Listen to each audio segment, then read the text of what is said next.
Hello friend, कैसे हो। आज हम बात करेंगे एक मॉडल वर्ब की। और मॉडल वर्ब है अपनी नीड। नीड का मतलब होता है आवश्यकता, ज़रूरत।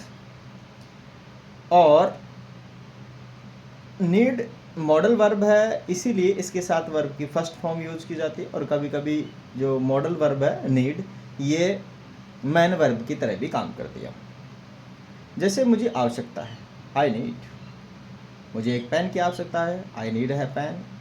मुझे एक कॉपी की आवश्यकता है, आई नीड है कॉपी।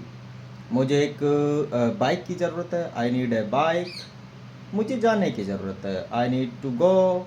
अब यहाँ जाने की ज़रूरत है तो यहाँ मेन वर्ब कौन सी आ गई, गो। तो मुझे जाने की ज़रूरत है, आई नीड टू गो। मुझे बोलने की ज़रूरत है, आई नीड टू स्पीक। मुझे घूमने की ज़रूरत है, आई नीड टू वॉक। मुझे समझने की ज़रूरत है, आई नीड टू अंडरस्टैंड। मुझे देखने की ज़रूरत है, I need to saw.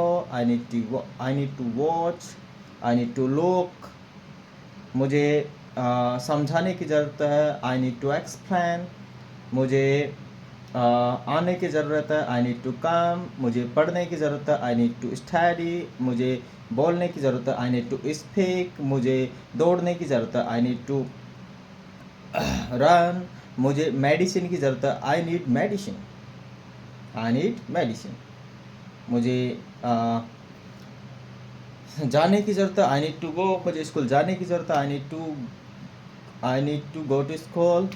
And मुझे अंग्रेज़ी बोलने की ज़रूरत है, I need to speak English. most of sentences are there.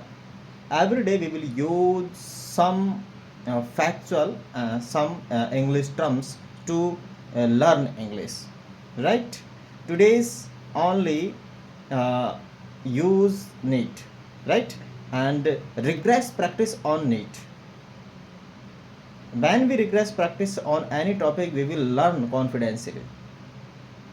Thank you. Jai Hind.